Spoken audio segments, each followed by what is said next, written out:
And another question we've gotten is, are the Sabians and crescents the same?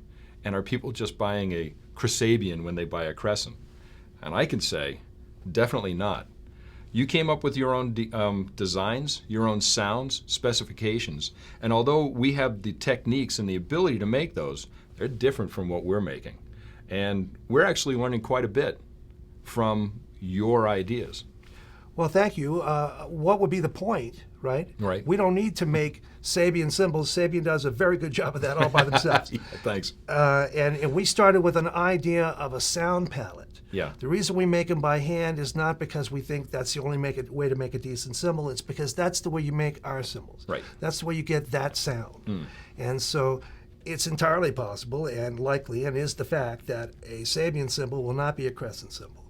Yeah. And we try very hard. Well, Mark Love, being the person who does our R&D up in Canada, and he's our cymbal guru, he and I have discussed how we keep a separation between the two cymbals, between what we make and what Crescent asked for, what you asked for.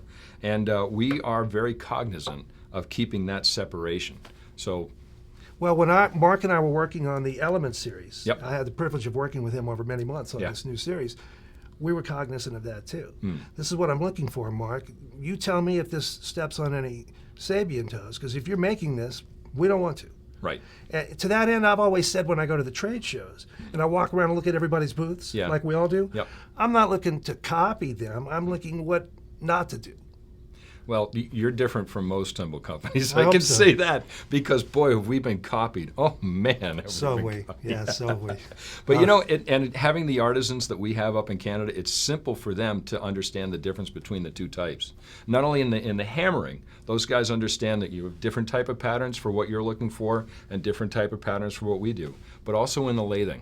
And lathing by hand with professionals, guys who have made over 1 million cymbals, makes a big difference on being able to keep that separation very clear. I've tried to lay the cymbal, and if you don't know what you're doing, and I don't, Yeah. I know what the sound is, but I don't pretend to know how to lay the cymbal. To your point exactly. You ever tried to hand hammer one? Hurts my hand. Yee, it hurts the cymbal too. I haven't made anything that sounded any good by doing that. We leave that to the guys who really know what they're doing. Yeah, the experts. Exactly. Yeah, Well, that ought to clear that one up. I hope.